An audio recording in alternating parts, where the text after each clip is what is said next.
everyone here is in no different position than anyone I know in the world, Palestinian or Israeli, Christian, Muslim, Jew, Hindu, Buddhist. What do we do about the nightmare that's going on over there? How do we affect it? How do we change it? How do we make a difference? You have landed in the epicenter of where you can make the difference. These people are not talking about an idea. They are living it.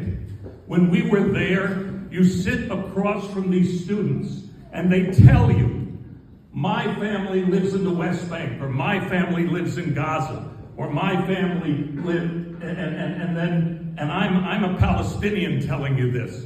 And then the Israeli person says, yes, and this person became my friend. We bonded here working on the environment, which you've heard over and over again, water and air have no border crossings. And we've become friends. And we will hope to become the leaders of our community in the future. And we know each other, and we work together, and we live together. And then there's a conflict. And one of us who's Israeli is called up to go in the reserves and fight his friend's family in Gaza or the West Bank. And they learn to come back and be together and continue their studies and their friendship and their relationship and their stewardship of the human race to teach the rest of us fools how you live together in peace. That is the only option.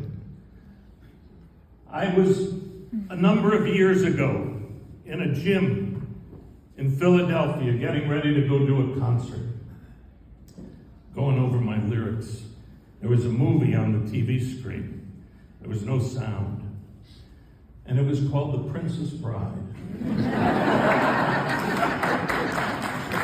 And I'm watching this movie, and I can't watch it because I got to finish doing my words. And I go up, and it was silent anyway, and I go up, and my wife's in the hotel room, Catherine, and dinner came, and I have a few minutes to eat dinner, and then I'll go to the theater and do the concert. And just as I walked in the room, one of the final scenes in the movie was on the screen.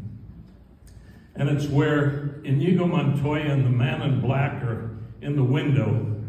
Robin Wright, who played the princess, has just leapt into Andre the Giant's arms. And the man in black said to the 6-year-old Mandy Patinkin, would you be interested in becoming the next Dread Pirate Roberts?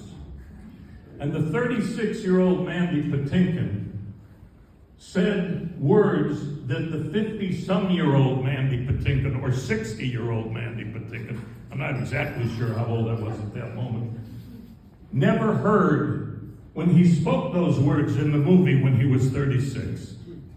And the words that the 36-year-old Mandy Patinkin named Inigo Montoya said to him that the brilliant William Goldman wrote are some of the only words almost never quoted in that film that people quote from beginning to end.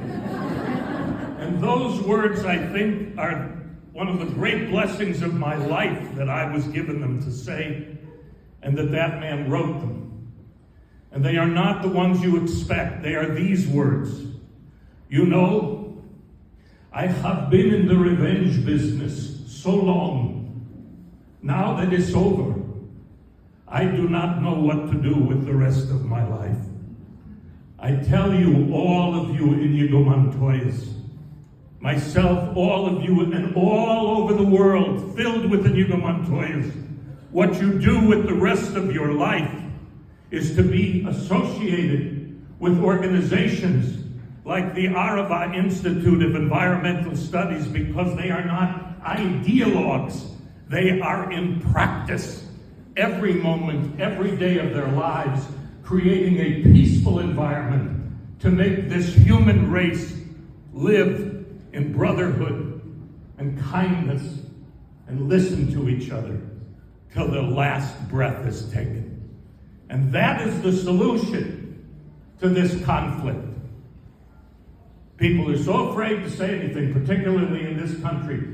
Tariq and I met in New York with my wife, Catherine, and Rachel. First thing out of our mouths, and we both said the same exact thing to each other. Peace. Has to be peace. You have to give all of these people who don't have everything you have and more. So there's nothing that they want because they have all the tools to exist. And you have to elect the Palestinian people and the Israeli people, a leadership that is willing to bring peace to life. Amen. You can get a man on the moon, for God's sakes. You can bring peace to the Middle East. And this place that we are so lucky to be associated with answers the wish of Tikkun Olam. You don't have to think about it or just say it on Shabbos or Rosh Hashanah or some special moment. You can live it every day. It is a privilege for all of us to be associated with this organization that Miriam has kept alive for all these years that she's been steward. And the person who comes in, if her time comes when she wants to pass the baton, you don't replace anybody. You just add to the building blocks like our little kids do. And you don't let any other little kid come and break it down. So I bless you and thank you for being a part of this wonderful organization that answers the prayers of my life. I want to sing you a little teeny song that I love. Before we leave these portals to meet our fellow mortals, there's just one final message I would give to you. We all have learned reliance on the sacred teachings of science.